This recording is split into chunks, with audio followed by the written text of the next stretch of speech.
감기와 독감은 우리가 가장 흔하게 걸리는 호흡기 질환으로 두 질병은 원인이 되는 바이러스의 종류가 달라서 엄연히 다른 질병이지만 두 질병의 증상이 비슷한 점이 많아 구분이 잘 안 되는 경우가 많습니다.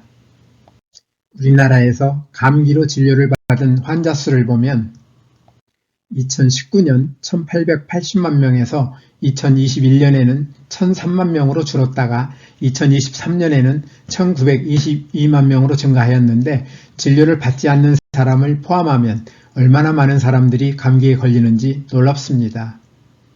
한편 독감으로 진료를 받은 환자 수를 보면 2019년 231만 명에서 2021년에는 1만 5천 명까지 줄었다가 2023년에는 298만 명으로 증가하여 감기 환자보다는 훨씬 적지만 독감 환자 수도 적지 않음을 알 수 있습니다. 감기와 독감은 증세가 비슷한 점이 많으며 독감의 증세가 대체로 감기보다는 강하여 독감은 독한 감기라는 뜻을 가지고 있는 것으로 생각하는 분이 있을지 모르지만 감기와 독감을 일으키는 바이러스는 종류가 전혀 다르며 영어에서는 독감은 인플루엔자 또는 줄여서 플루, 감기는 콜드로 부르듯이 이름마저 완전히 다릅니다.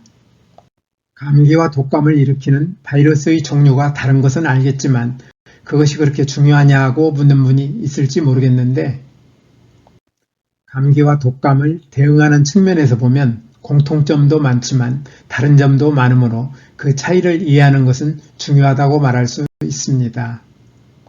이제 감기 바이러스와 독감 바이러스의 다른 점에 대해 살펴볼까요? 감기는 다양한 바이러스에 의해 코, 비강, 인두, 후두 등에 생기는 급성 상기도 감염으로 감기를 일으키는 바이러스는 200가지 이상으로 매우 다양한데 가장 흔한 바이러스는 리노바이러스로 30에서 50%를 차지하며 다음으로 코로나 바이러스가 10에서 15%, 인플루엔자 바이러스가 5에서 15%, 그 외에 호흡기 세포 융합 바이러스, 파라 인플루엔자 바이러스, 아데노바이러스 등이 원인이 됩니다. 독감을 일으키는 바이러스는 인플루엔자 바이러스 A, B, C형 세 가지가 있으며 사람에게 병을 일으키는 것은 A형과 B형인데 B형은 증상이 약하고 한 종류만 있지만 A형은 바이러스 표면에 있는 H항원과 N항원의 종류에 따라 여러 가지 종류가 있는데 보통 사람에게 병을 일으키는 항원의 종류는 H1, H2, H3와 N1, N2입니다. 감기와 독감에 잘 걸리는 때가 있을까요? 감기 바이러스는 기온 변화의 영향을 많이 받지 않기 때문에 계절을 가리지 않고 언제든지 걸릴 수 있지만 우리 몸이 겨울철이나 환절기처럼 건조한 공기나 큰 일교차와 같은 외부 환경 변화에 적절히 대응하지 못하여 면역력이 떨어질 때 잘 걸립니다. 독감을 일으키는 인플루엔자 바이러스는 기온이 높은 여름철보다는 주로 11월에서 5월에 활발하게 활동하며 특히 가장 추운 12월에서 2월에 환자가 가장 많은데 특히 면역력이 약한 노인이나 만성질환자들이 잘 걸리며 사망 위험도 높습니다. 감기와 독감의 증상은 무엇이 다를까요? 감기에 걸리면 콧물과 코막힘, 재채기, 인후통, 기침과 같은 증상이 나타나는데 이러한 증상은 주로 코, 인두부, 인후부 등 상기도에 국한되며 발열은 유아와 소아에게 더 흔합니다. 독감에 걸리면 1에서 4일 후에 38도 이상의 발열과 기침, 두통, 근육통, 콧물, 인후통 등의 증상이 나타나는데 발열과 같은 전신 증상은 일반적으로 3, 4일간 지속되지만 기침과 인후통 등은 열이 내린 뒤에도 며칠간 더 지속될 수 있습니다. 감기와 독감은 잘 낫고 있을까요? 아직까지 감기 바이러스를 죽이는 약이나 바이러스의 증식을 억제하는 효과적인 항바이러스제는 없기 때문에 감기 치료약은 없는 셈이지만 감기 증상은 대체로 시작된 뒤 2, 3일까지 최고로 심해졌다가 다행히 일주 정도 지나면 대부분 자연적으로 낫습니다. 독감은 조금 달라서 아직까지 독감 바이러스를 직접 죽이는 약은 없지만 독감 바이러스의 증식을 억제하는 항바이러스제가 치료제로 이용되고 있으며 타미플루와 같은 항바이러스제는 증상이 나타난 뒤 2일 이내에 복용하면 회복이 빨라지고 더 심각한 문제를 예방하는 데 도움이 되는 것으로 알려져 있는데 대부분의 건강한 사람들은 항바이러스제를 먹지 않아도 물을 충분히 마시고 충분한 휴식과 수면 등 안정을 취하는 것만으로도 어렵지 않게 저절로 낫습니다. 감기와 독감의 치료제는 아니지만 감기와 독감의 증상을 완화시키는 약을 복용하는 사람들이 있는데 주의할 일이 있습니다. 감기 바이러스와 독감 바이러스의 증상은 바이러스가 만드는 것이 아니고 우리 몸의 면역세포가 바이러스를 제거하기 위해 만드는 면역 반응이므로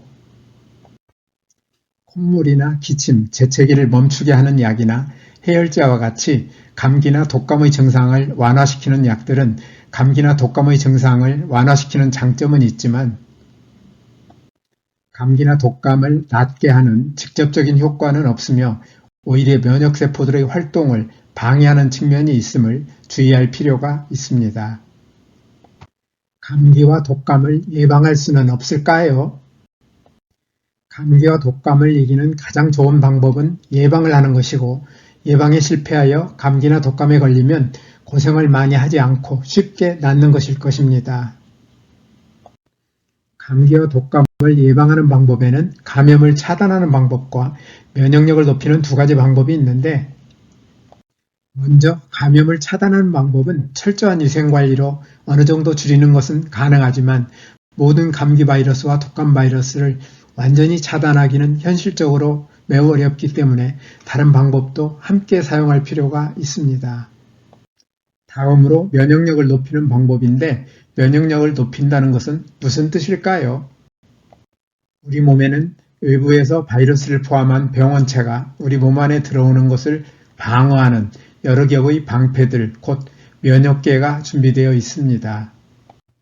피부에서는 어떠한 병원체도 몸 안에 들어오지 못하도록 차단하고 입이나 코, 상처, 체액의 접촉, 벌레 물림, 주사 등을 통하여 몸 안으로 어렵게 들어온 병원체는 콧물이나 기침, 재채기, 기도나 위장관의 점액, 구토와 설사를 통해 몸 밖으로 내보내며 위에서는 강력한 위산을 분비하여 이들을 죽입니다. 여기에서도 살아남는 병원체에 대해서는 이들을 제거함으로써 우리 몸을 보호하는 방어체계가 준비되어 있고 백혈구라 부르는 면역세포들이 이 방어체계를 구성하고 있으며 면역세포들이 몸 안에 들어온 병원체들을 잘 제거할 때 우리는 면역력이 강하다고 말하는데 어떤 사람들은 면역력이 강하고 어떤 사람들은 면역력이 약한 이유, 다시 말하면 어떤 사람들의 면역세포는 병원체를 잘 죽이는데 어떤 사람들의 면역세포는 병원체를 잘 죽이지 못하는 이유는 무엇 때문일까요? 면역세포들이 병원체를 공격할 때는 인터페론과 같은 물질을 만들어 공격하는데 면역세포 안에는 이러한 물질을 만드는 유전자가 들어있어서 필요할 때 필요한 유전자가 켜지면 필요한 물질이 만들어집니다. 그런데 어떤 사람들의 면역력이 약한 이유, 다시 말하면 면역세포 안에서 필요할 때 필요한 유전자가 잘 켜지지 않는 이유는 무엇일까요?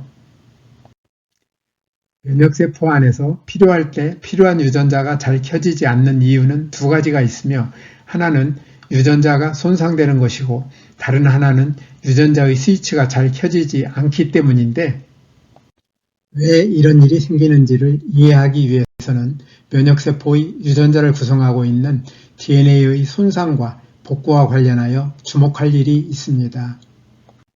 과학자들의 연구에 따르면 우리 몸의 세포들은 하나의 세포를 구성하고 있는 60억 개의 DNA 가운데 많게는 하루에 100만 개까지 손상되며 이렇게 손상된 DNA들이 복구되지 못하고 손상된 채 남아있게 된다면 DNA들이 손상된 유전자는 켜지지 않아서 이러한 세포들은 제 기능을 수행할 수 없게 되므로 모든 세포에서 손상된 DNA들을 모두 찾아낸 다음 같은 종류의 새 DNA로 바꿔줘야 하며 이러한 DNA 복구는 우리가 상상하기 어려울 만큼 복잡하고 어려운 일인데 어떻게 이런 신비스러운 일이 가능할까요? 손상된 DNA의 복구가 이루어지는 과정은 우리의 노력으로 이루어지는 일이 아니고 세포 속에 유전자 형태로 존재하는 전능 지능이 필요할 때 필요한 유전자를 켜서 하는 일인데 저는 이러한 전능 지능을 내 몸 안에 준비된 최고명이라 부릅니다. 그런데 DNA의 손상 정도와 손상된 DNA의 복구 정도는 우리의 생활 습관과 깊은 관계가 있음을 기억할 필요가 있습니다. 손상되는 DNA의 수는 우리가 좋은 생활 습관을 가지고 있으면 적어지지만 반대로 잘못된 생활 습관을 가지고 있으면 많아지며 손상된 DNA의 복구는 우리가 좋은 생활 습관을 가지고 있으면 잘 되지만 반대로 잘못된 생활 습관을 가지고 있으면 잘 복구되기 어렵습니다. 만일 면역세포 안의 DNA들이 지나치게 많이 손상되거나 손상되는 세포들을 복구하는 유전자가 제 역할을 하지 못하여 원래대로 복구되지 못하는 면역세포가 많아지면 면역력은 약해지게 됩니다. 또한 면역세포 안의 손상된 DNA들이 모두 복구되어 정상적인 상태를 유지하더라도 필요한 유전자의 필요한 스위치가 필요할 때 켜지지 않으면 필요한 물질이 만들어지지 않아 병원체를 공격할 수 없으므로 면역력은 약해지게 됩니다. 면역력을 높게 유지하기 위해서는 면역세포 안의 DNA들이 많이 손상되지 않고 동시에 손상되는 DNA들이 원래대로 잘 복구되며 필요한 스위치가 필요할 때 잘 켜질 수 있도록 좋은 생활 습관을 갖는 것이 중요하며 또한 면역세포 안에서 필요한 물질을 만드는 유전자가 켜지는 것을 방해하였던 잘못된 생활 습관들을 버리고 유전자가 일하기 좋은 환경을 만들어 주어야 하는데 이러한 삶이 바로 뉴스타트입니다. 면역력을 높이는 방법으로 예방접종을 생각하시는 분들도 많을 텐데 예방접종은 감염병의 예방에 도움이 되는 것은 맞지만 한계도 있음을 기억할 필요가 있습니다. 여러 종류의 백혈구로 구성된 면역 시스템은 세균이나 바이러스, 곰팡이, 기생충은 물론 이식받은 장기나 조직을 포함하여 외부에서 들어오는 물질의 분자 구조를 파악하여 신체의 일부가 아닌 침입자로 인식되면 이러한 항원을 공격하여 파괴하며 이들이 생산한 독성 물질을 중화시키는데 이것이 1차 면역 반응이며 선천 면역이라고도 합니다. 이러한 1차 면역 반응이 일어나는 동안 파괴한 항원을 오랫동안 기억하면서 쉽게 파괴할 수 있는 항체를 가진 면역세포가 만들어지는데 이러한 면역세포를 기억 B세포라 부릅니다. 기억 B세포들은 수년 동안 길게는 평생 몸 안에서 살아있으면서 기억하고 있는 같은 항원을 다시 만나면 처음 만났을 때보다 훨씬 빠르고 효과적으로 제거하는데 이것이 2차 면역 반응이며 적응면역 또는 후천면역이라고도 부릅니다. 병원체의 자연 감염을 대신하여 항체를 가진 면역세포를 만들기 위해 사용하는 물질을 백신이라 부르며 백신을 이용하여 병원체 자연 감염과 유사한 1차 면역 반응을 이끌어내고 이때 생긴 항체의 2차 면역 반응을 질병 예방에 이용하는 방법이 예방접종입니다. 예방접종이 감기와 독감을 포함하여 모든 감염병을 100% 예방해주면 좋겠지만 지금까지 예방접종에 사용하는 백신은 모든 병원체에 대해 개발되어 있지도 않으며 개발되어 있는 백신도 항체의 존속기간과 백신의 예방 효과가 병원체의 종류나 백신 제품에 따라 다릅니다.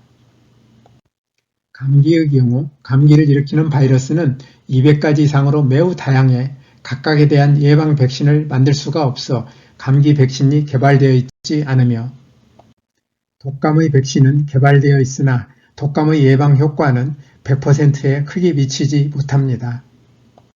건강한 성인의 경우 백신 바이러스와 유행 바이러스가 일치할 때 70에서 90%의 예방 효과가 있는 것으로 알려져 있으나 일치하지 않을 경우 백신의 효과가 떨어지고 개인별 면역력에도 차이가 있으므로 예방을 위한 별도의 노력이 반드시 필요합니다.